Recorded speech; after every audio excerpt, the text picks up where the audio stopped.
Ibu Aminah. Before you see the video on Ibu Aminah, let's look at some of the words used in this story. Hi, Nina. What are you reading? Just this article on Ibu Aminah Abdul Wahab. She was one of the winners of the Anugerah Ibu Kiwanis 2003. That's an award given to special mothers who worked hard to overcome problems they faced in raising their disabled children. By the way, my mother is going to photograph Ibu Aminah for her magazine this afternoon. I'm going with her. Hey, why don't you join us? You too, Zach.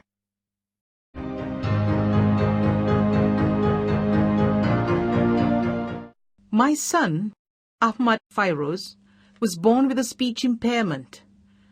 You see, he was born with a short tongue. That made it difficult for him to speak clearly. It was difficult for us to understand him too. But now he speaks so well. Ibu Aminah, what did you do to help Abang Fairoz overcome his disability? Well, Nina, as you probably know, I was very poor. I didn't know how to get the proper medical treatment for Fairoz. Therefore, I decided to cure him myself. First, he had to go to a special education class at his school. That way, his education would not be affected. Meanwhile, to help him further, I sat down with him for an hour, every evening, just to get him to practice saying a few words clearly. I did this every day without fail.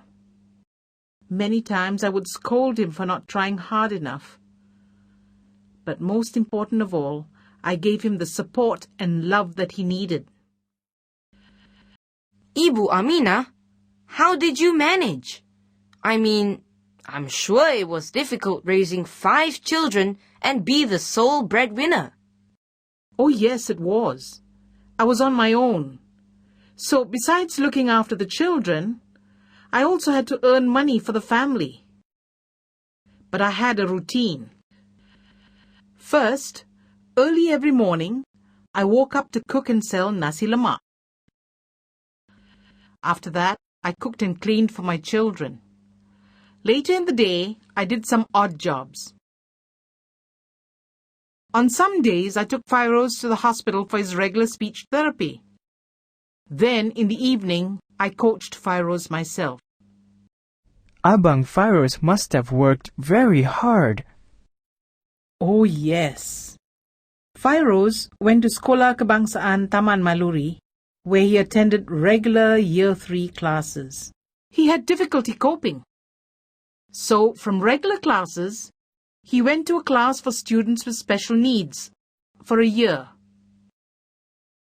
Later, he went to secondary school and became the first student from the special education class to pass the SPM. Fairoz was active in sports, and he even competed in the Malaysian Paralympic sports. You know, although Fairoz had many problems, he always worked hard. He was determined to beat his speech problem, and he succeeded. Yes, it was a long and tiring journey, but in the end, it was all worth it. Wouldn't you be very tired by then? Oh yes, of course. But I was never too tired to help Fairoz. I wanted so much to help him. I wanted him to speak normally. It wasn't easy trying to teach Fairoz. Every evening I would sit down with him for an hour. I was determined to make him say a few words clearly. Sometimes I get frustrated. Once I scolded him so harshly that he trembled in fright. I felt that he wasn't trying hard enough. My other children begged me not to scold their brother. Then one evening, Fairoz spoke to me very clearly. He said, "Thank you, Mother, for being patient with me." I was thrilled.